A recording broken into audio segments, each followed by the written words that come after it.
देवी को क्यों पूजना चाहिए? अगर शक्ति को आदि शक्ति कहा गया है और परमात्मा को निराकार ब्रह्म कहा गया है, ये दोनों अलग अलग है या एक ही है? वेदांत कहता है कि दोनों एक ही हैं। और शैव और शाक्त ये परंपराएं हैं। ये शाक्त जो है वो मानते हैं कि शक्ति ही सर्वोपरि है। प्रथम शैलपुत्री, द्वितीय ब्रह्मचारी, तृतीय चंद्रघंटे, कुष्मांडी चतुर्थ, पंचमम स्कंद माता, षष्ठम कात्यायनी, सप्तमम कालरात्रि, महागौरी च सहस्रम, नवमम सिद्धिदात्री। ये 9 देवी होती है।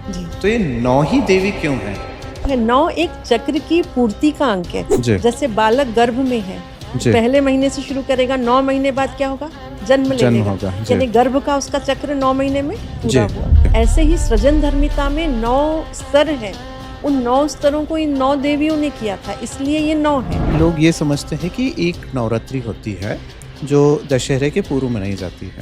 एक नहीं, 4 नवरात्रि होती है। अगर ये 4 नवरात्रि होती है तो ये कब कब आती है? 4 नवरात्रियां जो होती हैं पुण्य काल है, उसमें 2 गुप्त होती हैं और 2 प्रकट होती हैं। तो चैत्र और शरद का शारदीय नवरात्र जो अभी आएगा, ये दोनों जो है ये प्रत्यक्ष नवरात्र कहते हैं। ये इनको प्रकट नवरात्र कहा जाता है, जिसमें उत्सव मनाए जाते हैं। और 2 होते हैं गुप्त नवरात्र, जो होते हैं आषाढ़ के महीने में और माघ के महीने में। गुप्त नवरात्रि है वो साधना की नवरात्रि। प्रत्यक्ष नवरात्रि की जब बात करते हैं तो घट स्थापना की बात होती है। तो ये घट स्थापना क्या है मूल रूप से? इसका ये भी महत्व है कि घट माने हम मनुष्य जीव। तो हमारे भीतर भी आत्मा है और उसका प्रतीक वो घट है। तो अपने भीतर देवी को स्थापित करना भी घट स्थापना। क्या स्त्री ही शक्ति का रूप है? देखिए, संसार में हर बीज से वृक्ष बनता है जी। तो हर बीज में शक्ति है, उससे वृक्ष बन सकता है। परंतु बीज के वृक्ष होने के लिए वातावरण चाहिए जी। उसी तरह हर स्त्री में शक्ति है जी। पर क्या वो उस वातावरण में जन्मी है जिस वातावरण से उसके अंदर की शक्ति प्रस्फुटित हो रही है? यत्र नारियन पूजिते तत्र रमन्ते देवता। इन्हें जहाँ नारी की पूजा होती है वहाँ पे देव साथ में होते हैं, वहाँ पे देव होते हैं।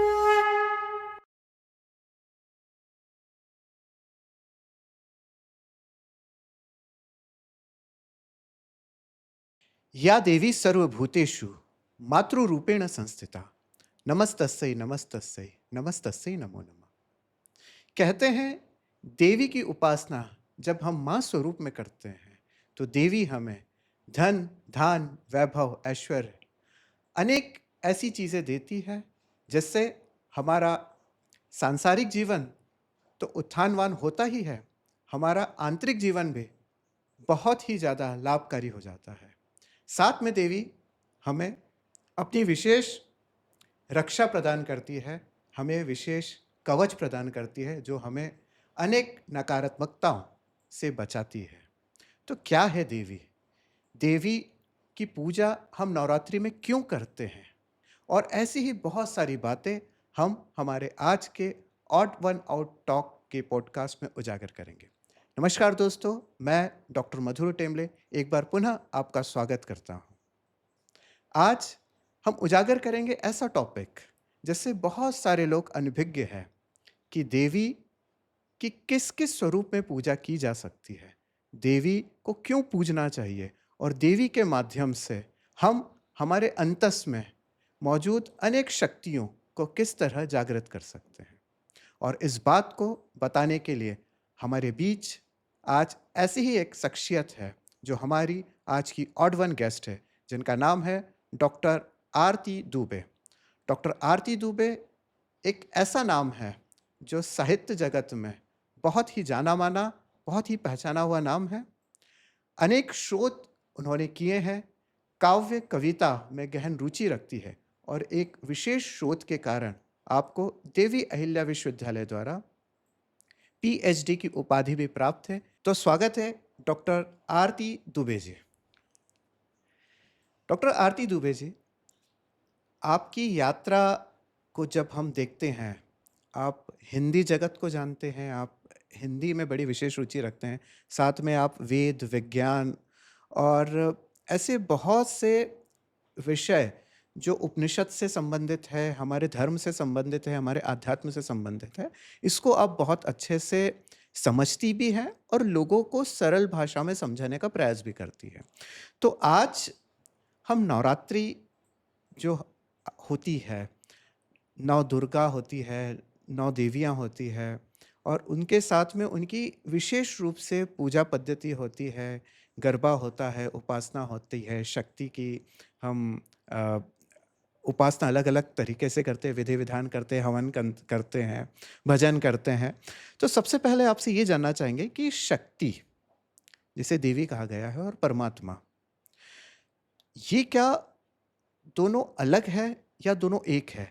अगर शक्ति को आदि शक्ति कहा गया है और परमात्मा को निराकार ब्रह्म कहा गया है, तो क्या ये दोनों अलग-अलग है या एक ही है? नमस्ते। ऑड वन आउट के सभी श्रोताओं का मैं अभिनंदन करती हूँ और भाग्यशाली हूँ कि आज डॉक्टर मधुर सर ने मुझे यहाँ गेस्ट के रूप में बुलाया है। शक्ति पर जो उन्होंने प्रश्न रखे हैं वो बहुत सुंदर प्रश्न है कि शक्ति है क्या और वो किस तरह से ब्रह्म से अलग है या एक ही है। बहुत स्वाभाविक है ये प्रश्न पूछना, लेकिन इससे पहले मुझे ये कहना है कि दर्शन एक ऐसा विषय है जिससे भारतीयों को चम्मच में मिलना चाहिए था जो पढ़ाते हुए, वो दर्शन उन्हें पढ़ाया नहीं जाता है। इसीलिए ऐसे प्रश्न जो हैं उनके उत्तर ना बच्चे जानना चाहते हैं ना उनके पास हैं। तो भारतीय दर्शन में 4 तरह से इसके उत्तर दिए जा सकते हैं। एक वेदांत है जो कहता है कि अद्वैत वेदांत है जो ये कहता है कि शक्ति और आदि शक्ति जो है वो ब्रह्मांड का जो आदि स्रोत है वो, जी। और जो आदि स्रोत होने के कारण आदि शक्ति जो है वो शिव से पृथक होकर वो सारे ब्रह्मांड को बनाती हैं। तो वेदांत कहता है कि दोनों एक ही हैं। और शैव और शाक्त ये परंपराएं हैं। ये शाक्त जो है वो मानते हैं कि शक्ति ही सर्वोपरि है, जी। उनके आगे वो शाक्त, क्योंकि वो शाक्त हैं, वो शक्ति की उपासना से होते, तो वो एक ही शक्ति को मानते हैं जो देवी है। आप अभी आपने 3 चीज़ का ज़िक्र किया, एक देवी के उपासक, एक शिव के उपासक और एक विष्णु के उपासक। जी इनको थोड़ा-सा एलॉबरेट करेंगे, ये क्या होते हैं? जी। भारत में उपासना पद्धतियां हैं, उनके हिसाब से एक तरह से उनको हमने विभाजित कर दिया कि उनकी परंपराओं की तरफ से, जो वैष्णव हैं जो विष्णु के उपासक हैं, फिर कुछ लोग शिव के उपासक हैं तो उन्हें हम शैव कहते हैं, और कुछ शक्ति के उपासक हैं उन्हें हम शाक्त कहते हैं। तो मूल रूप से भारत के दर्शन में 3 तरह की पुस्तकें आप ग्रंथ देखेंगे जिन्हें हम शास्त्र कहते हैं। तो 3 तरह के शास्त्र देखेंगे, वैष्णव, शैव और शाक्त। वेदांत वेदों का सार है, और वेदों का सार वेदांत जो है वो भारतीय दर्शन की जो वैदिक परंपरा है उसके अनुसार वो हमको निर्देशित करता है। तो वो ब्रह्म और शक्ति दोनों को एक मानता है, अद्वैत वो कहता है, दोनों एक ही हैं, दो नहीं हैं। फिर जब हम शाक्त की बात करते हैं तो वो कहते हैं कि शक्ति ही सर्वोपरि है, वही परब्रह्म है। हम शैव की बात करते हैं तो वो शिव को प्रमुख मानते हैं और शक्ति को उनकी अर्धांगिनी मानते हैं। जी। और अगर हम भक्तों की बात करते हैं जी। तो भक्त जो है उनके लिए शिव और शक्ति दोनों आनंद की वस्तु हैं। एक उनके माता हैं और एक उनके पिता हैं। हम जैसे जी। जाते हैं, हम अनादि हमारे पिता हैं शिव और जी। अनादि माँ है शक्ति, तो जी। हमारे माता और पिता साथ साथ हमारे लिए पूजे जाते हैं। जी। तो इस तरह से भारत में अलग अलग तरह से धारणाएं बनी हुई हैं। शक्ति का अगर देखा जाए तो मूल कार्य क्या है? शक्ति सृजन धर्मिता के लिए ही उद्भूत हुई है। अगर हम ऐसे देखते हैं कि दुनिया कैसे अस्तित्व में आई, अगर हम ऐसे देखते हैं तो हमको ये समझ में आएगा कि संसार में जो कहते हैं ना पृथ्वी पर पहले कुछ नहीं था, ये वेदों का नासदीय सूक्त है, वही कहता है जी। कि पृथ्वी पर पहले कुछ नहीं था, जी। है ना। और फिर जब पृथ्वी पर सब कुछ अस्तित्व में आया धीरे धीरे तो वो किस तरह बना, तो संसार अपनी तरह से इसके उत्तर देता है, पर हमारा वेद क्या कहता है? तो उसमें ये कहा गया है कि जो शिव है, जो एक कहना चाहिए था पुरुष शक्ति जो है, जी। वो जब स्वयंभूत है, वो अनादि और अनंत है। तो जब उसको स्वयं को देखने की इच्छा हुई, तो स्वयं को देखने की इच्छा, स्वयं को जानने की जिज्ञासा कि मैं कौन हूँ, को हम, तो जब इस इच्छा से उन्होंने अपनी ओर देखा तो उनकी जो इच्छा उनसे अलग होके उनको दिखी, वो इच्छा शक्ति है। अच्छा। तो उस कोहम का उत्तर उनको मिला कि अच्छा ये मैं ही हूँ। अब इसी चीज को जब हम यत् पिंडे तद ब्रह्मांडे, तो ब्रह्मांड में जो घटना घटित हुई कि शिव की जिज्ञासा थी कि मैं कौन हूँ, तो जी। उनकी इच्छा अलग हुई उनसे कि तुम ये हो, जानने की जिज्ञासा, और वो शक्ति हो गई। उसी तरह से जब मनुष्य के अंदर पहले जिज्ञासा आई कि मैं हूँ कौन? तो हुँ, उसके अंदर जब इच्छा हुई तो उसने अपने आप को खोजा और उसने आत्मा को पाया, शिव को पाया। उसको पता चला कि शिव जो है तो उनके साथ शक्ति भी है कुंडलिनी के रूप जी। में। तो इस तरह से एक तो खोज है ये। शक्ति ही अगर मूल रूप से देखा जाए तो सृजन भी करती है, शक्ति ही संहार भी करती है। क्या ये एक ही शक्ति है जो दोनों कार्य करती है? कहते तो उनको आदि शक्ति ही है, पर आदि शक्ति के 3 काम हैं। तो उनके 3 कार्यों के हिसाब से एक कार्य वो है जो संसार का तमोगुणी कार्य है, जो अंधकार में होता है। जी, दूसरा कार्य वो है जो रजोगुणी कार्य है, जो सूर्य के प्रकाश में होता है। और तीसरा कार्य वो है जो सत्वगुणी कार्य है, जो संतुलन बनाए रखता है इनमें, है ना? दिन और रात में तमोगुणी और प्रकाश में संतुलन जो बनाता है वो सत्वगुणी है। तो इस तरह से अब 3 ये जो कार्य हो गए, इन 3 कार्यों के हिसाब से 3 देवियाँ हो गई, महालक्ष्मी, महासरस्वती और महाकाली। एक जी। है सृजन धर्मिता से जुड़ी हैं, जो सृजन करती हैं, दूसरी जो है उसका पालन-पोषण करती हैं और तीसरी जो है उसका संहार करती हैं। संहार करना मतलब नाश नहीं होता, वो लय हो जाना होता है। जैसे बीज है, तो जी, वृक्ष बनेगा और फिर लय होगा, उसमें कई सारे बीज बन जाएँगे। ओके। तो इस तरह से वो एक संतुलन है कि सृजन धर्मिता का एक चक्र पूरा हुआ। हुँ, तो ये हुँ। तीनों ही कार्य 3 तरह से होते हैं, इसलिए हम उन्हें 3 रूप में जानते हैं, पर वो है एक ही और उसका कार्य यही है, सृजन करना। देवी की उपासना जब करते हैं तो नवरात्रि में की जाती है और नवरात्रि यानी 9 देवी, 9 अलग-अलग देवियों की पूजना की जाती है। जैसे मार्कंडेय पुराण में ऐसा कहा गया प्रथम शैलपुत्री से लेके नवमम सिद्धिदात्री तक। सिद्धिदात्री। का नाम जैसे जहाँ तक मैं याद कर सकता हूँ प्रथम शैलपुत्री, द्वितीय ब्रह्मचारी, ब्रह्मचारी। तृतीय चंद्रघंटे, कुष्मांडी चतुर्थ, तो पंचमम हुँ, स्कंदमाता, षष्ठम कात्यायनी, सप्तमम कालरात्रि, महागौरी च सहस्रम, नवमम सिद्धिदात्री। सिद्धिदात्री। ये 9 देवी होती है। तो ये 9 देवियों की उत्पत्ति और इनके विशेष दिवसों का उल्लेख कहाँ पे किया है? कैसे होता है? और इनकी किस तरह से अर्चना की जाए तो हमारे अंदर जैसे हमने शुरू में कहा था कि आंतरिक रूप से भी और सांसारिक रूप से भी इसमें हमें बल मिलता है, शक्ति मिलती है। जी। तो ये एक बहुत सुंदर प्रश्न है कि ये कहाँ से हमारे दिमाग में ये विचार आया कि ये 9 देवियाँ हैं। एक ग्रंथ के रूप में इसको सामने रखने वाले हमको मार्कंडेय ऋषि को हम ये श्रेय दे सकते हैं, क्योंकि उन्होंने उसको संकलित भाव में एक मार्कंडेय पुराण नाम का ग्रंथ है, जो भारत के 18 पुराणों में से एक है। उसके 5 भाग हैं, उसमें से एक भाग कहलाता है देवी देवी भागवत पुराण, देवी भागवत देवी पुराण जी। पुराण। तो वो जो देवी पुराण है उसके अंदर ही ये सप्तशती लिखी है, जिसमें 700 श्लोकों में उन्होंने वर्णन किया है कि देवी है क्या, उनका महिमा मंडन और जी, उनका कार्य, उनकी सृजन धर्मिता, ये सारा कुछ जो है उस सप्तशती में लिखा गया है, जो जी। 700 श्लोक हैं। उसमें महिमा भी है, उसमें स्तुति भी है, उसमें कवच पाठ हैं, सूक्त हैं, ये अलग-अलग चीज़ें हैं, इन सब का अलग-अलग महत्व है ना? तो वो सारा कुछ उसमें, जैसे सिद्ध कुंजिका है, उसका अपना महत्व है। हर जो महत्व की वस्तु इसलिए क्योंकि वो एक पूरा पैकेट है, जिसमें आवाहन से लेके विसर्जन तक और समस्त मोक्ष की कामना से व्यक्ति को जो कुछ किया जाना चाहिए, वो सारा कुछ एक साथ, एक व्यवस्थित अनुशासन में हमारे सामने रखा गया, ताकि हम हुँ, भ्रमित ना हों। अगर हम ध्यान में, उपासना में जा रहे हैं, तो हमको पथ प्रशस्त करती हैं ये शास्त्र। और हुँ, हुँ। इसीलिए उसी में सबसे पहले जो उल्लेख जो है हमको मिलता है, और वहीं से ये धारणा है, जो श्लोक बोला गया है, ये सप्तशती का श्लोक है। तो 9 देवियों की जब हम बात करते हैं, जी। तो ये 9 ही देवी क्यों हैं? 8 भी हो सकती है, 10 भी हो सकती है, 11 भी हो सकती है। हमारे यहाँ 11 का बड़ा महत्व है। जी। तो 9 ही क्यों? 9 ही ऐसा नंबर क्यों है क्यों है? देवियों का? हाँ, जी, ये बहुत सुंदर है। 9 एक चक्र की पूर्ति का अंक है। जैसे 1 से अगर अंक शुरू होगा, तो 9 सबसे बड़ा पूर्णांक आ गया। जी, 9 के बाद वापस 1 आएगा। जी, जैसे बालक गर्भ में है, तो जी। पहले महीने से शुरू करेगा, 9 महीने बाद क्या होगा? जन्म ले जन्म लेगा। होगा। जी, यानी गर्भ का उसका चक्र 9 महीने में पूरा जी। हुआ। तो इस तरह से 9 महीने में जैसे बालक गर्भ के एक चक्र को पूरा करता है, बीज भी ऐसा ही 9 श्रेणियों स्टेजेस को जो या होती है। स्तरों को पूरा करता है। जी, ऐसे ही सृजन धर्मिता में 9 स्तर हैं। उन 9 स्तरों को इन 9 देवियों ने किया था, इसलिए ये 9 है। और हमारे हृदय चक्र में 12 पंखुड़ियाँ हैं।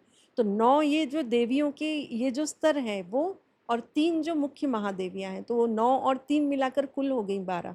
तो इस तरह से 12 हैं। आप इस बात का तो फिर बताइए कि अभी आपने कहा हृदय में 12 पंखुड़ियाँ होती है, तो जी। हृदय क्या है और 12 पंखुड़ियाँ क्या है? हाँ, ये भारत के दर्शन को जानने वालों को ये समझना चाहिए कि जैसे अगर आपसे पूछा कि आप कौन हैं? तो आप क्या परिचय देंगे? मैं अपना नाम बताते हैं, आप अपने परिचय में अपना चेहरे को देखते हैं।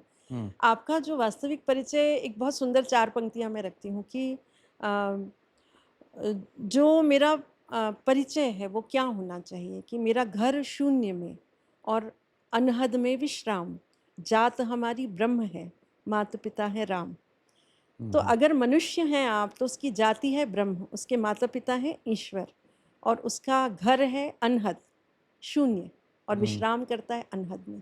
ये जो विश्राम कहाँ करता है? अनहद, अब अनहद ये पे। जो अनहद कहा गया जिसकी कोई हद नहीं है, हुँ, ये महत्वपूर्ण स्थल है जहाँ मनुष्य विश्राम करता है यानी उसका हृदय, जहाँ हुँ, देवी विश्राम करती है वो उसका हृदय। हुँ, संपूर्ण ब्रह्म जो है वो जिस जगह पर विश्राम करता है, जहाँ से उसका आरंभ हुआ और जहाँ अंत में आकर वो सिमटेगा, वो संपूर्ण चक्र की पूर्ति जहाँ होती है उसे कहते हैं अनहद। वो है वो चक्र और उस चक्र की हैं ये 12 कबीर पंक्तियाँ। ने भी बड़ा सुंदर कहा है कि हर हद तो कोई जाए और जाए अनहद ना कोई, अनहद, और हाँ। हर अनहद के बीच में रहा कबीरा सोए। हाँ। तो वो वही अनहद की तो बात कबीर इसी अनहद करते की हैं। बात करें, वो बड़े अच्छा। आनंद से कहते थे अनहद का बाजा बाजे रे। तो हुँ, वो अनहद का बाजा क्या है? ये हुँ, बहुत सुंदर एक प्रश्न यहाँ पे होना चाहिए था कि अनहद क्या नाद से जुड़ा हुआ है? हुँ, तो हुँ, हुँ। यहाँ हमको जानना है, शून्य हम कह रहे हैं उसको, है ना? जी, जी। तो जैसे बहुत सारे लोग कहते हैं कि धरती जब बनी तो बड़ी टंकार हुई होगी जी। या कोई बड़ा नाद हुआ होगा साउंड को। तो आप ये देखते हैं कि जब ध्वनि पैदा होती है तो टकराने से ही पैदा होती है, ये विज्ञान का नियम है। जी, परंतु संसार जिसने बनाया, जी। उसकी ये जो ध्वनि है जिसको हमने स्पंद कहा, हुँ, वेदांत में भी उसे स्पंद कहा गया, आत्मबोध में कई जगह ये शब्द उसके लिए आता है। हुँ, तो जो स्पंद है, वो हृदय की वो धड़कन है, जो बिना किसी चोट के बाहर आने वाली संसार की अपने आप में अकेली ध्वनि है। ध्वनि के नियम को हम यहाँ पे खारिज कर सकते हैं कि चोट लगने से ही ध्वनि उत्पन्न होती है। हमारे हृदय किस पर चोट कर रहा है, लेकिन आप स्टेथोस्कोप रखते हैं, आपको ध्वनि सुनाई देती है। ये जो अनहद नाद है, जब ये सहस्त्रार पर, सिर के तालू पर हुँ, यहाँ बजने लगता है, तो कबीर उस स्थिति को पा गए, इसलिए वो कह रहे हैं अनहद का बाजा बाजे, जो हुँ। हृदय शून्य है। शिखर पर हाँ, अनहद बाजे तो वो वो। शून्य शिखर है, वो जी, शून्य है, ये सब बहुत जुड़ा हुआ है। अच्छा। और अनहद वो नाद है जो उसमें कोई नहीं टकरा रहा। तो एक तरह से कहा जाए कि जो अनुभूति मार्कंडेय ऋषि ने की थी, जो अनुभूति अनेक साधु संतों ने की, वही कबीर ने भी की है, और आज भी कई लोग उस चीज़ को उसको पाया जा सकता, असंभव नहीं है वो। असंभव नहीं है, हाँ, किताबों में लिखा आसानी हुआ से पाया जा सकता है या कठिन है? नहीं, कठिन मतलब यूँ कह सकते हैं कि उसके लिए जो लगन चाहिए, वो होती नहीं हमारे पास। तो इसलिए हमको लगता है कि कठिन है। असंभव तो कुछ नहीं है, क्योंकि हुँ, उन्होंने पाया। आदि शंकराचार्य ने इसको बहुत सुंदर वर्णन किया। आत्मबोध नाम की एक पुस्तक है आदि शंकराचार्य की। जी। आत्मबोध में उन्होंने आत्मा के बोध का वर्णन किया है। हुँ, हुँ। बोध माने बुद्धि से नहीं जानना, अनुभव से जानना। अनुभव तो से जानना, हाँ, आत्मबोध। मतलब जी। बाकी के ज्ञान और दर्शन के ज्ञान में ये अंतर है। बाकी के ज्ञान जैसे आप साइंस पढ़ते हैं, आप मैथ्स पढ़ रहे हैं, बायो पढ़ रहे हैं, ये बुद्धि से आपको पूरा जान लोगे कि ये हमारा स्केलेटन है, ये हमारी शिराएँ बह रही हैं, जो भी आप बुद्धि से जान लोगे। या आप पदार्थों को, तत्वों को जानेंगे या गणित के स्टेप्स को जानेंगे। आप बुद्धि से जान सकते हैं, पर अनुभव करने वाली बात उसमें नहीं आती।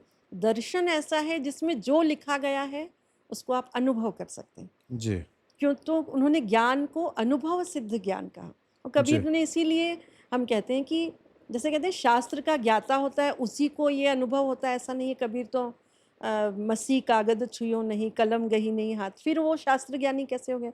उनको जिन्होंने, जो रामानुजाचार्य जी उनके गुरु थे, उन्होंने जो उनको बताया, वेद वो स्वयं पढ़े हुए थे और उन्होंने इनको बताया। अनुभव करने के लिए कहा कि आप पढ़कर उसको पा नहीं सकते। जैसे आजकल चैंटिंग का फैशन है, हुँ, मंत्रों की चैंटिंग का फैशन आ गया है और वो कानों में बजा ही करता है। हम हमारे जी। पास रिकॉर्डिंग की बहुत सारी चीज़ें हैं, हम अच्छी से अच्छी आवाज़ में रिकॉर्ड करके बढ़िया साउंड के साथ उसको बार-बार सुनते रहते हैं। जी। वो घटित हो ऐसा हमें लगता है, लेकिन ध्वनि का संधान कैसे होता है, अनुभूति कैसे होती है, ये बड़ी गहरी चीज़ें हैं। और जब हम इनको नहीं समझ पाते तो फिर हम कहते हैं कि कैसे अनुभव हो गया, हमें तो हुआ नहीं। ये बहुत गहरी इसी चीज़ें बात हैं। पे हम आगे बढ़ते हैं, जी, नवरात्रि की जब हम चर्चा कर रहे थे, तो नवरात्रि का ज़िक्र सामान्य लोग ये समझते हैं कि एक नवरात्रि होती है, जो दशहरे के पूर्व मनाई जाती है। किसी से चर्चा के दौरान ये पता लगा कि एक नहीं 4 नवरात्रि होती है। तो क्या वास्तविकता में 4 नवरात्रि होती है? जी। अगर ये 4 नवरात्रि होती है तो ये कब-कब आती है और इसका वैज्ञानिक महत्व क्या है? जी, ये बहुत मतलब बहुत लोगों को पता भी है, क्योंकि जो लोग हैं ना ये कैलेंडर्स में मतलब पंचांग वगैरह देखते हैं, उन सबको पता है ये चीज़ें। पर कुछ हुँ, हाँ, नई पीढ़ी के बच्चों को नहीं पता होता। अ, हमारी हिंदी ऋतुओं के नाम उनको नहीं पता, हिंदी कैलेंडर के महीनों के नाम। तो इस तरह से देखें कि 12 जो हमारी माह होते हैं, उनमें 6 ऋतुएँ होती हैं। उन हुँ, 6 ऋतुओं में जो चैत्र माह से हम, क्योंकि हमारा नवरात्रि का आरंभ माना जाता है, चैत्र माह से हमारा वर्ष का आरंभ माना जाता है।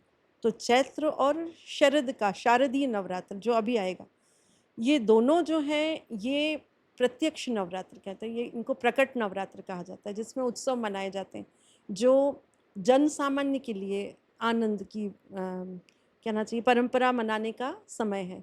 और 2 होते हैं गुप्त नवरात्र, जो होते हैं आषाढ़ के महीने में और माघ के महीने में। जैसे हुँ, माघ के महीने में पंचमी को जो वसंत पंचमी आती है। हुँ। वसंत पंचमी सरस्वती की हम बहुत बड़ी उसमें पूजा करते हैं, उपासना करते हैं, है सही ना? बात है। तो वो जो अब यहाँ दिन देखो विभाजित हैं। पहले 3 दिन महाकाली को समर्पित हैं, बीच के 3 दिन महासरस्वती को। तो अब ये पंचमी आ रही है, ये बीच के 3 दिन में भी बीच का दिन है। हुँ, हुँ। और फिर अंतिम 3 दिन महालक्ष्मी को समर्पित हैं, जो महिषासुरमर्दिनी के रूप में उन्होंने राक्षस को मारा था। तो इस तरह से ये 9 दिन का भी विभाजन है। और ये 4 नवरात्रियाँ जो होती हैं पुण्यकाल है, उसमें 2 गुप्त होती हैं और 2 प्रकट होती हैं।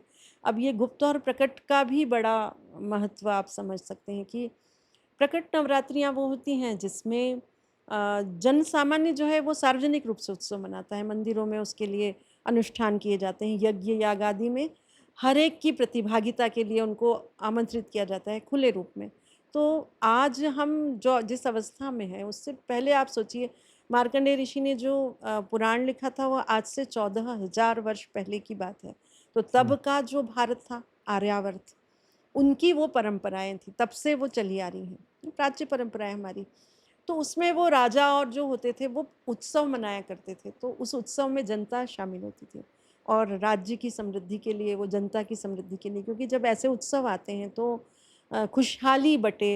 और सब हम सब जानते हैं कि भई फसलें कटने का समय होता है और आनंद मनाने का समय होता है, ये वो 2 समय होते हैं, या नया साल मनाने का समय होता है। तो उसको वो इस तरह से देखते हैं। लेकिन जो अ, गुप्त नवरात्रि है वो जी। साधना की नवरात्रि है। साधना के लिए, यानी जो साधना की योगी लोग नवरात्रि है। होते हैं, हाँ, उनके लिए बड़े महत्वपूर्ण तो होते हैं। भारत में अब जैसे मेरा इसी नवरात्रि पर ही एक और सवाल है, ये है कि हर नवरात्रि पे खासकर जो प्रत्यक्ष नवरात्रि की जो बात करते हैं, उस पे घट स्थापना की बात होती है। जी, तो ये घट स्थापना क्या है मूल रूप से? घट स्थापना कुछ विशेष क्रिया है या केवल एक पद्धति है? ये हाँ, ये बड़ा सुंदर प्रश्न है, क्योंकि हम घट को कलश या घट हमारे यहाँ हर पूजा में सबसे पहले रखा जाता है। जैसे गृह प्रवेश हो तो भी कलश लेके प्रवेश किया जाएगा। तो घट क्या है? भारत का जो दर्शन है उसमें हर चीज़ उदाहरण से समझाई हुई है। हुँ, तो जब उन्होंने ब्रह्म क्या है, हुँ, आत्मा क्या है, हुँ, जीवन क्या है, इन प्रश्नों के उत्तर जब भारत के दर्शन में दिए, हुँ, तो उन्होंने मानव को एक मिट्टी के घड़े से प्रतीकात्मक तुलना की उसकी। हुँ, तो उन्होंने सब चीज़ें इसी से समझाई कि जैसे घट है, घट के भीतर जल है, बाहर भी जल है, फूटा कुंभ जल जल ही समाना। तो ऐसे घट का प्रयोग किया। तो ये ही घट हमने उस पूजा में प्रयोग किया।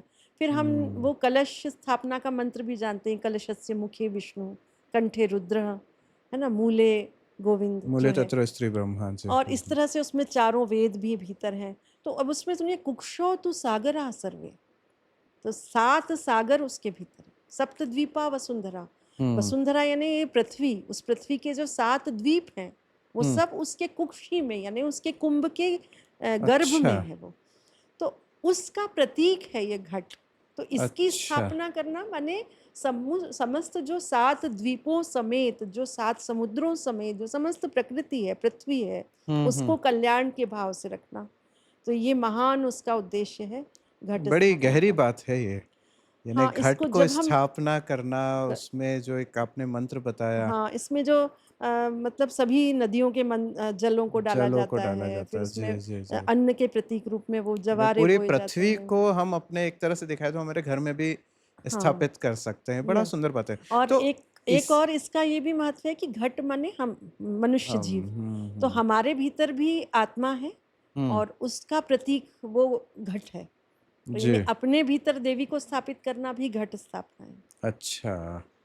सुंदर बात है, बहुत सुंदर बात है ये। शायद बहुत सारे दर्शकों को ये बात नहीं पता हो कि घट का ये महत्व भी होता है। अब इसी घट के इर्द-गिर्द कहा जाता है कि नृत्य होता है, गरबा होता है, और तो ये गरबा जो है ये उत्सव का रूप है, या इसका कोई आध्यात्मिक चिंतन है, या एक फैशन का ज़रिया है? ये क्या है? फैशन अब हम समझते हैं उसको, क्योंकि उसका प्रचार हुआ है जी। ना? लेकिन आध्यात्मिक परंपराएं तो बहुत प्राचीन है। तो गरबा जो है वो पुनः घट ही है। हुँ, उस घट को स्थापित करके उसके चारों ओर समृद्धि की कामना से हुँ। मतलब घूमा जाता है, उसके फेरे लगाए जाते हैं। हमारे यहाँ घूमना होता परिक्रमा है। जो जी, है, परिक्रमण जो है, जैसे पृथ्वी जो सूर्य के चारों ओर परिक्रमा करती रहती है, ये जी। परिक्रमण हमको उससे मिला है कि जो शक्ति है सूर्य, हुँ, हुँ। समस्त ब्रह्मांड उसके चारों ओर परिक्रमा कर रहा है। जी। तो जो महाशक्ति है उसके चारों ओर परिक्रमा करने से वो शक्ति हम में जागृत हो जाती है। इस भावना से वो भी वहाँ गरबा के रूप में वो शक्ति बीच में स्थापित होती है और उसके चारों ओर नृत्य होता है। तो हुँ। ये उसका महत्व है।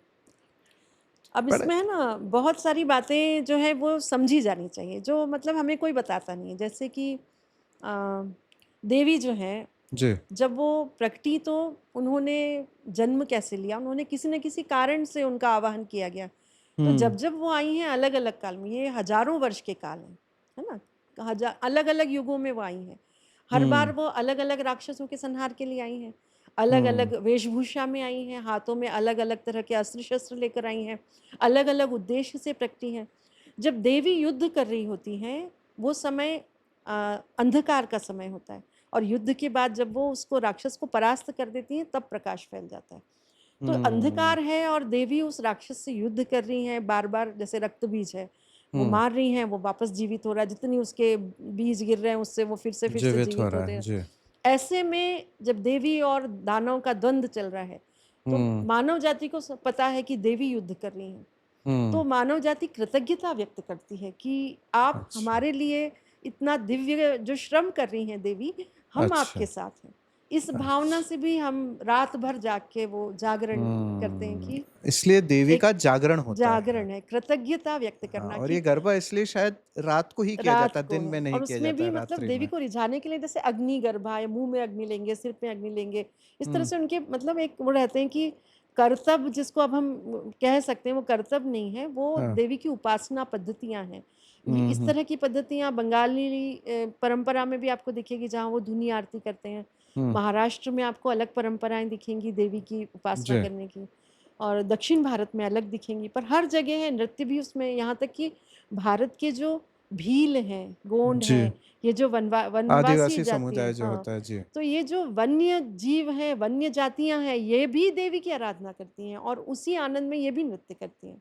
इनके भी हुँ, हाथों हुँ। में कभी डंडे होते हैं, कभी नारियल होते हैं, सही ये भी बात है। उसी उपासना को देखा करते हैं। गया है ये, हाँ, और तो सभी मतलब व्यक्ति यानी भारत भर में, संपूर्ण भारतवर्ष में संपूर्ण भारत अलग-अलग में समुदाय के लोग करते शक्ति हैं, की उपासना और में गरबा नृत्य का, थोड़ा-सा हाँ, पॉपुलर, थोड़ा ज़्यादा हो गया और है इसलिए उसका। भी कि एक अपनाने योग्य, सामूहिक जल्दी उसमें हुँ, हो जाते हैं। हुँ, कोई हुँ, और हुँ। चीज़ को आपको सीखना हो, सामूहिक होना हो, देर लगती है। इसमें सामूहिकता बहुत जल्दी हो जाती है। तो इसलिए ये बहुत मतलब एक कन्वीनिएंट है, इसलिए एडोरेबल है, एडॉप्टेबल है, इसलिए भी। अब एक ऐसा प्रश्न आता है कि ये शक्ति जो है, शक्ति को कुंडलिनी शक्ति भी कहा गया है। जी। तो क्या इस नवरात्रे में कुंडलिनी हमारी जागृत आसानी से संभव हो सकती है क्या? या इसके अंदर भी कोई हमें कुछ विशेष प्रयोजन करना पड़ता है? क्योंकि हमारे एक पिछले एक वक्ता आए थे, वो परम पूज्य श्रीमती निर्मला देवी के अनुयायी हैं। उन्होंने बताया कि कुंडलिनी जागरण बहुत आसान है, और जब हम देवी महापुराण पढ़ते हैं या देवी की जब हम बात करते हैं तो शक्ति की बात होती है, और शक्ति का एक स्वरूप कुंडलिनी भी है। तो क्या उस समय कुंडलिनी को जागृत किया जा सकता है? क्या उपासक लोग जो देवी की उपासना करते हैं, व्रत करते हैं, ये बहुत आसानी से इसको जागृत कर सकते हैं? मैंने भी इस पद्धति को अपनाया है और जी। अनुभव करके देखा है, सहज योग जिसका नाम है। जी। परम पूज्य श्री माता जी निर्मला देवी ने जिस पद्धति को बनाया, क्योंकि मैं शोध की छात्रा हूँ, मैंने इस विषय पर रिसर्च पेपर प्रेजेंट किया था कि जो भारतीय दर्शन है जी। उसको अगर हम अपडेटेड वर्जन जो है उसका, वो है ये सहज योग। अच्छा। वजह यह है कि जब हम देखते हैं कुंडलिनी के जागरण के बारे में भ्रांतियाँ तो बहुत हैं ना, जो फैली हुई हैं। 2-3 बातें बड़ी सावधानी से मैं ये कह सकती हूँ कि ये जो पद्धति है इसमें ईश्वर को पाना हर व्यक्ति के लिए उसका अधिकार है। उसका अधिकार है, और इसलिए अगर वो ईमानदारी से अपने अधिकार को पाने के लिए दिशा चुनता है तो वो सही जगह पे पहुंचेगा, क्योंकि सत्यमेव जयते। अगर आप वाकई में हृदय में ये भाव रखते हैं कि आपकी कुंडलिनी का जागरण होना है, तो आपको बड़ी सरलता से कुंडलिनी का जागरण मिल सकता है। दूसरा ये है कि फिर इतनी सारी भ्रांतियाँ क्यों हैं, इतने प्रश्न क्यों हैं? फिर यही है कि बहुत सारे विभेदों के बीच में सत्य को पहचाना जाना, अगर आप यही नहीं कर पाए तो आप सत्य को पाएंगे कैसे? क्योंकि आप तो भ्रमित हो रहे हैं। फिर ये है कि जहाँ बाजार है वहाँ मत जाइए, बाजार है वहां मत मत जाइए। जाइए। हाँ। धर्म का जहाँ बाजार है वहाँ आपको सत्य नहीं मिलेगा। सत्य अच्छा। वहाँ है जहाँ वो निशुल्क मिल रहा है, अच्छा। जहाँ पैसे से कोई लेना देना नहीं है। ईश्वर आपके लिए बिल्कुल मुफ्त है, जैसे हवा और पानी। हम सांस लेने के लिए जो हवा ले रहे हैं, हम उसका कोई शुल्क नहीं चुकाते, जल का भी नहीं। बहुत सारी पृथ्वी की सारी वसुंधरा ने जो उगा के दी हैं चीज़ें, उसके लिए हम कुछ भी नहीं चुकाते। तो ये जो चीज़ें हमको मिली हैं, जब हम देखते हैं ईश्वर ने हम सबको ये दिया है जी। और बदले में हम उनको कुछ नहीं दे रहे हैं, तब भी वो लगातार दिए ही जा रहा है। तो ईश्वर क्यों नहीं सबको मिलना चाहिए, और क्यों उसके बदले में उसको कहीं कुछ ऐसा जाके विशेष करना है ना? दूसरा मैं आती हूँ पतंजलि के जो योग पद्धति जो है उसके ऊपर। पतंजलि योग पद्धति सनातन पद्धति है। सनातन जी। पद्धति है। पतंजलि योग पद्धति को सभी अपनाते हैं, आजकल तो योग दिवस मनाया जाता है ना, जी। वर्ष में एक बार। तो जब उस योग पद्धति को आप पढ़िएगा तो उसमें जानिएगा आप कि वो 8 जो उनके एक तरह से स्टेप्स हैं, 8 स्टेप्स, जो यम, नियम, आसन, प्राणायाम, प्रत्याहार, ध्यान, धारणा और समाधि। जी। उनमें से जो ध्यान, धारणा, समाधि, जो आखिरी के 3 हैं, इन जी। तीनों की उपेक्षा कर दी गई। उनमें से ध्यान के लिए बहुत सारे मार्केट खुल गए हैं आजकल, मेडिटेशन के। तो मेडिटेशन शब्द ऐसा हो गया है कि व्यक्ति को समझ नहीं आता कि वो किधर जाए और क्या करे। इसलिए मैं कहती हूँ बाजार से बचिए, और जहाँ निशुल्क है, क्योंकि निशुल्क में क्या है आपको पता है, वहाँ कोई आपको बार बार बोलेगा नहीं, प्रमोट नहीं करेगा, उसको कुछ बेचना नहीं है, आपको कोई ऐसा नहीं है तो कि ये जो आपके कहाँ पे किया पीछे जा पड़ेगा। सकता है, अगर हमारे कोई दर्शक आपकी इस बात से प्रेरणा हाँ, लेके? ये सहज योग में निशुल्क ही है, अच्छा। और वहाँ पे कोई उसका शुल्क लेगा भी नहीं, और अगर आप नहीं करना चाहेंगे तो वो आपके पीछे भी तो नहीं पड़ेगा। कहाँ पे प्राप्त कर सकता है इससे? यहाँ इंदौर में भी केंद्र हैं इसके, 22 के करीब केंद्र हैं। अच्छा। भारत भर में इसके केंद्र हैं, विश्व भर में केंद्र हैं, विश्व के तो अगर 120 देशों में। स्पष्ट शब्दों में अगर कहा जाए तो सहज योगा से अगर कोई भी हमारा सब्सक्राइबर या हमारा देखने वाला दर्शक अगर इसे टाइप करता है तो आसानी से वो उस स्थान तक पहुंच सकता हाँ, है। एक शब्द याद रखना पड़ेगा, रियलाइजेशन। या रियलाइजेशन, आत्म साक्षात्कार। मैंने आदि आत्म साक्षात। शंकराचार्य की पुस्तक का नाम बताया था, आत्मबोध, जी, है ना? उसी आत्मबोध में ये शब्द है, आत्म साक्षात्कार। आत्म साक्षात्कार। आत्म साक्षात्कार मतलब खुद से खुद का इंटरव्यू, यानी खुद को देखना, हम्म। अपनी ओर नजर करना। जी। तो ये अगर ये शब्द आप सर्च कीजिए, रियलाइजेशन यानी रियलाइज करना, और आत्म साक्षात्कार माने अपनी आत्मा से स्वयं साक्षात्कार करना, यानी हूबहू ऐसे देखना अपने आप को जैसे मैं कौन हूँ। जी। तो ये वही है, कोहम का उत्तर है सोहम, ये रहा मैं। जी। तो ये इतनी गहरी चीज है और ये इस तरह से हमको मुक्ति अब हम मिलती है। आगे आपसे ये जानना चाहेंगे कि देवी का जो वर्णन है, ये रामायण या महाभारत में भी क्या वर्णित है? क्या राम ने भी अपनी, कहना चाहिए, जब प्रारंभिक रूप में थे, जब शिक्षा ग्रहण कर रहे थे या युद्ध के लिए गए, तो देवी की उन्होंने उपासना की है, कई लोग जानते हैं।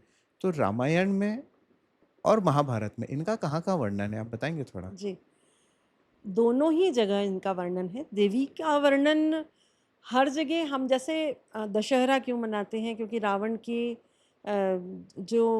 रावण का संहार श्री राम ने किया, उसके पहले नवमी में श्री राम ने शस्त्र पूजन किया था। आज भी हमारा विधान है, हम दशहरा में पहले शस्त्र पूजन करते हैं और फिर हम रावण और कुंभकर्ण के पुतले को आग लगाते हैं। तो ये परंपरा उसी से आई है कि श्री राम ने अपनी शक्ति की पूजा करी थी। तो उन्होंने तो बहुत सुंदर, मैथिली शरण गुप्त ने वर्णन किया है श्री राम की शक्ति पूजा का।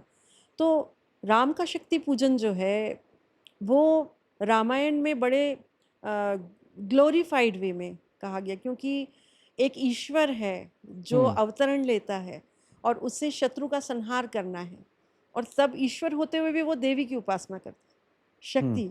और फिर वो क्योंकि बल जो है, बल को शक्ति चाहिए, तो बल है राम में और निर्बल के बल है राम, पर राम जब संधान करेंगे तो उसके पहले वो शक्ति की उपासना करते हैं। शक्ति की उपासना वजह करेंगे। क्या है कि जब राम यानी अपने बाल्यकाल में रहे होंगे, तो योग वासिष्ठ करके एक पुस्तक है हमारे यहाँ पे, योग वशिष्ठ। जिसमें वर्णन है कि श्री राम ने योग की इस प्रक्रिया को अपनाया था। योग माने कुंडलिनी के जागरण की प्रक्रिया को।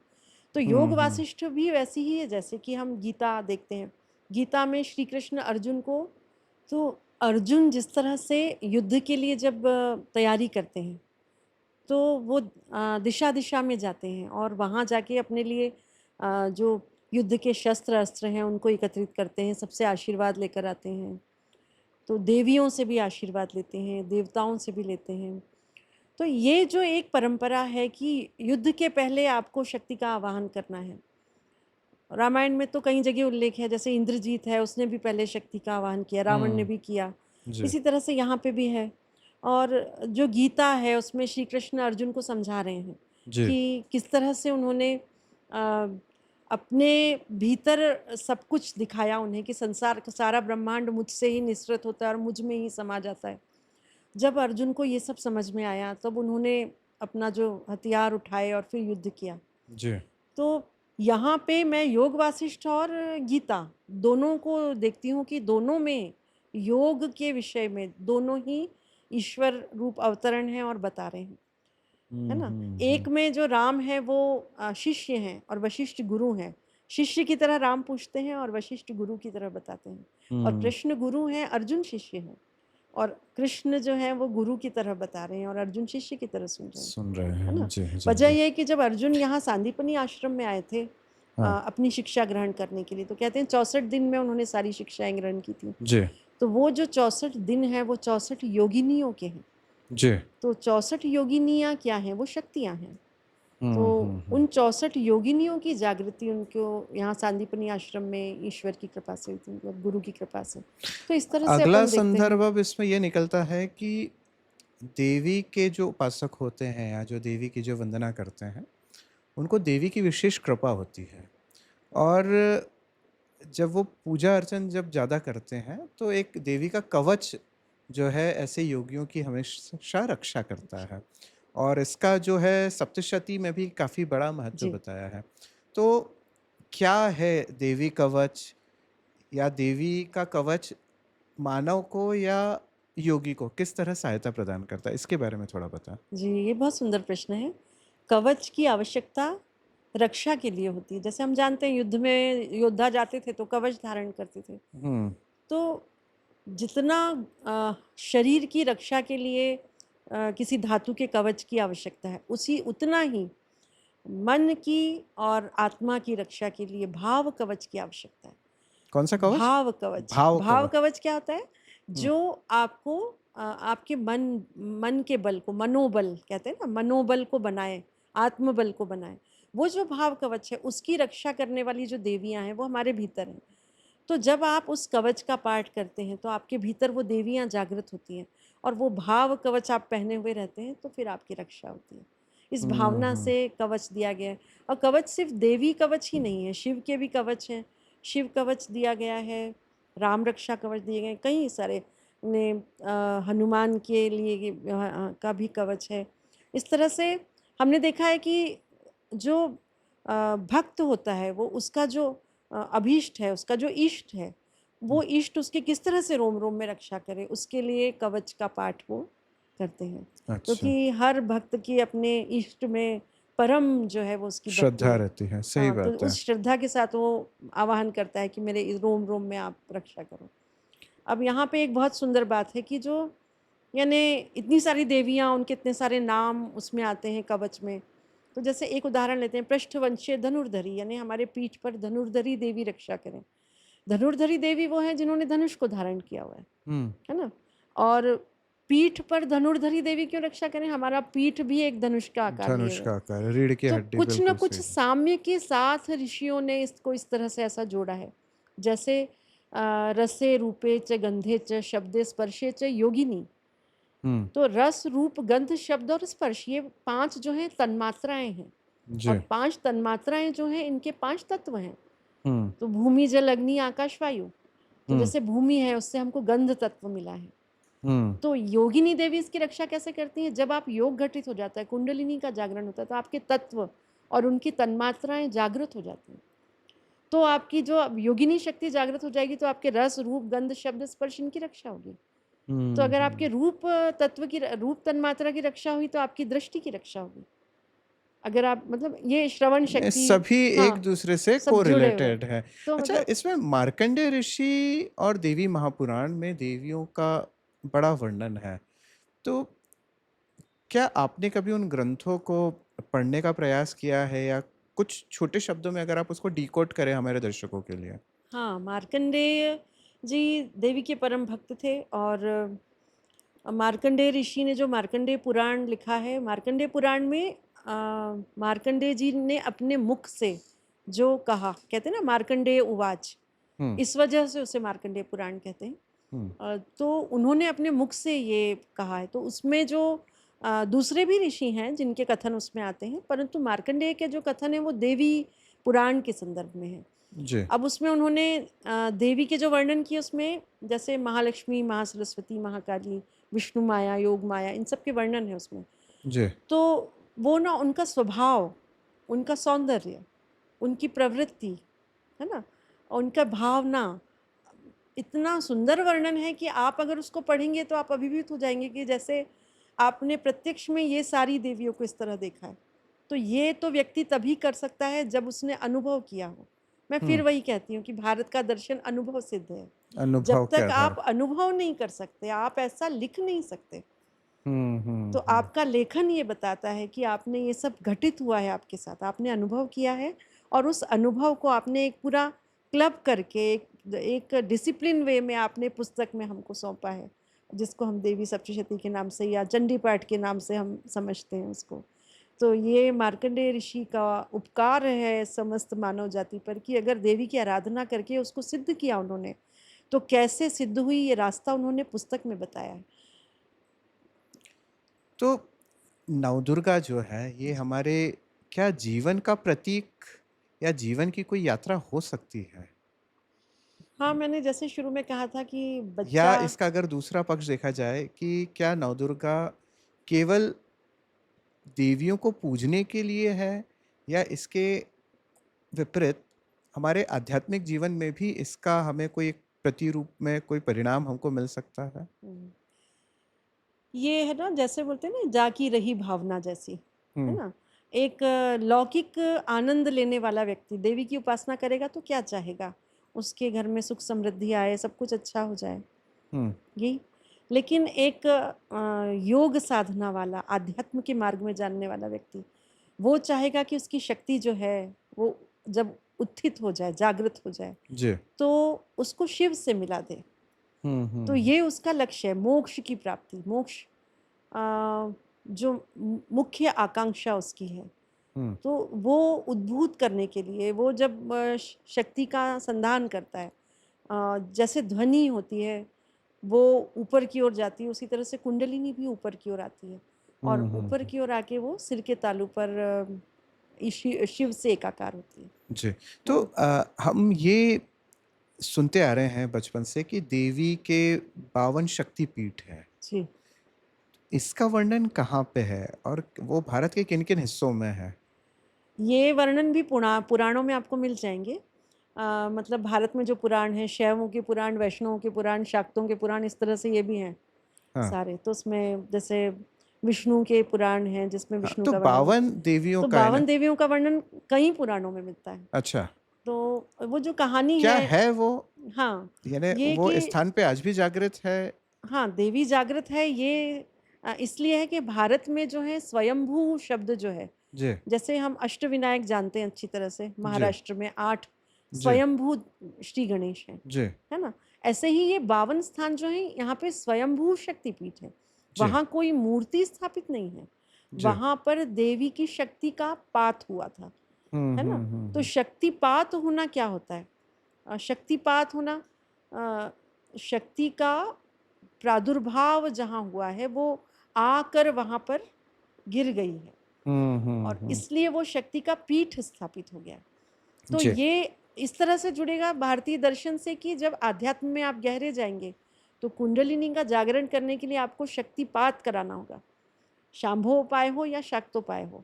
हुँ, शांभोपाय मतलब या तो आप खुद से तपस्या करने लग जाइए, तो धीरे धीरे धीरे जब आपकी स्थितियां बनेंगी, हुँ, या हुँ, शाक्तोपाय, कोई हो जो आपकी मदद कर दे, और हुँ। वो कोई, ध्यान रखिएगा, पैसे वाला ना हो, पैसे वाला बाजार ना व्यक्ति हो, नहीं हो सकता, बाज़ार वाला व्यक्ति बाजार नहीं हो। वाला व्यक्ति नहीं हो समझ सकता, गए, है समझ ना? गए। जब आपको बोले कि मैं इतने हजार दूंगा और मैं आपका शक्तिपात करा दूंगा, तो वो नहीं संभव जाना है नहीं है, वहां, पैसे से संभव नहीं नहीं है। जाना है, ठीक संभव है। नहीं है। अच्छा, फिर शक्ति जागरण के बाद क्या होता है? शक्ति जागरण के बाद शक्ति शिव से एकाकार हो जाती है, अच्छा, यानी शक्ति जागरण के बाद आत्मा जागृत हो जाती है, हाँ। क्योंकि और शक्ति, हमारे भीतर क्या परिवर्तन आता है उसके जागरण होने से? देखिए, आत्मा जो है ना, उसका स्वभाव बिल्कुल वैसा है जैसा ईश्वर का है, जी, क्योंकि आत्मा ईश्वर का अंश है। जी, तो हम सब के परम पिता कौन है? शिव। जी, उन्हीं का अंश हमारे अंदर आत्मा जी, है ना? तो हम सब बेसिकली अपने पिता के अंश अपने भीतर लेकर घूम रहे हैं, जी, पर क्योंकि हम उनको जानते नहीं है, वो अनजाना अबूझा आत्म तत्व हमारे अंदर सोया हुआ है। जी। अब अगर वो जाग जाए तो हमारा नेचर बदल जाएगा। हमारा हुँ, नेचर कैसा हो जाएगा? जैसे हमारे परम पिता शिव का नेचर है। उनका स्वभाव कैसा है? वो उदार हैं, वो भेद दृष्टि उदार नहीं रखते, चरितार्थ वाले हैं, है ना? सही बात है। हमने वसुधैव कुटुंबकम की कल्पना कैसे कर दी? वसुधैव कुटुंबकम बोलने वाले, अयम निजः परो वै इति गणना लघु चेतसाम, ये जी, छोटे दिल वाले हैं ना, उदार चरिताराम तु वसुधैव कुटुंबकम। हुँ, हुँ। जब तक भारत का दर्शन आप पढ़ेंगे नहीं, आप जानेंगे नहीं कि भारतीय ऐसे क्यों हैं। तो दर्शन के लिए कौन-कौन सी पुस्तकों को पढ़ना चाहिए? दर्शन भारत में भरा पड़ा है, तो पुस्तकों कुछ में भी और मूल आचरण में भी। पुस्तक अगर मूल जिस पुस्तकें, आप अगर आदि शंकराचार्य तो छठी शताब्दी के बाद के हैं, अगर आप नए नए लोगों में आदि शंकराचार्य से शुरू कीजिए, हाँ, उन्होंने जो किताबें लिखी हैं, अगर आपने उतनी भी पढ़ ली, आपके दर्शन को तो लेके आदि सारे, शंकराचार्य ने तो बहुत सारी पुस्तकें लिखी हैं। नहीं, यानी कॉन्सेप्ट उन्होंने क्लियर तो हो ब्रह्म जाएंगे। सूत्र को सरल वाक्य में किया है और बहुत सारे स्तोत्र लिखे जी। हैं। तो ऐसा कोई पुस्तक आदि जिसमें शंकराचार्य की जो त्रयी कहलाती है, त्रयी मतलब 3 मुख्य हैं, हाँ, उसमें एक है वेदांत, ठीक है। ब्रह्म सूत्र, हाँ, और गीता का जो उन्होंने अनुवाद किया जी, है ना, ये त्रयी कहलाती है। अब जो है उसमें आदि शंकराचार्य का आत्मबोध जो है, बहुत छोटी सी किताब है। जी, यहाँ पे मैं जिक्र करूँ, जैसे सौंदर्य लहरी, जी, है ना, अब वो कह रहे हैं, शिवः शक्त्या युक्तो यदि भवति शक्तः प्रभवितुं न चे देवम देवो न खलु कुशलः स्पंदितुमपि। क्या हुँ, कह रहे हैं? यदि शिव शक्ति से युक्त नहीं होते तो संसार में कुछ भी स्पंदित ही नहीं होता। अब आप सोचिए, एक सबसे पहले पृथ्वी जब बनी और एमिनो एसिड बना, तो वो एमिनो एसिड इसलिए बना क्योंकि शक्ति और शिव मिलके स्पंद हुआ। यहाँ से वो बता रहे हैं आपको दर्शन, आपको कनेक्ट करना है उसको।